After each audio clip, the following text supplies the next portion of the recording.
வணக்கம் மக்களே, நம்ம திருவொற்றியூர்ல இருக்கிற தட்சிணாமூர்த்தி கோயிலை பத்தி தாங்க பார்க்க போறோம். தட்சிணாமூர்த்தினா யாருங்க? நம்ம சிவபெருமான் தான். அவரோட ஒரு வடிவம் தாங்க ஆதிகுரு, அதாவது முதல் ஆசிரியர் இவர் தாங்க. வடக்கு நோக்கி அமர்ந்திருக்காருங்க. இவர் கையில அக்னியும் ஒரு பாம்பையும் ஏந்தியபடி முயல்கன அழுத்தும் தட்சிணாமூர்த்தி பகவான் 18 ரிஷிகளால் சூழப்பட்டிருப்பது இந்த கோயில பார்க்கலாங்க. இந்த கோயில் கிட்டத்தட்ட 500 வருஷம் பழமையான கோயிலுங்க. குரு பெயர்ச்சியின் போது பரிகாரமும் செய்யப்படுங்க. ஆகவே இந்த கோயில பரிகார கோயிலாவும் சொல்றாங்க.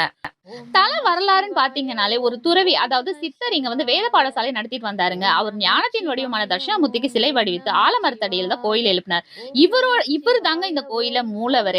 இந்த கோயில் வளாகத்துல 5 முகங்கள் கொண்ட சிங்க வாகனத்துல 6 அடியில அமர்ந்தபடி பஞ்சமுக விநாயகர் இருக்காருங்க. ரொம்ப பிரசக்தி வாய்ந்தவருங்க இவரு.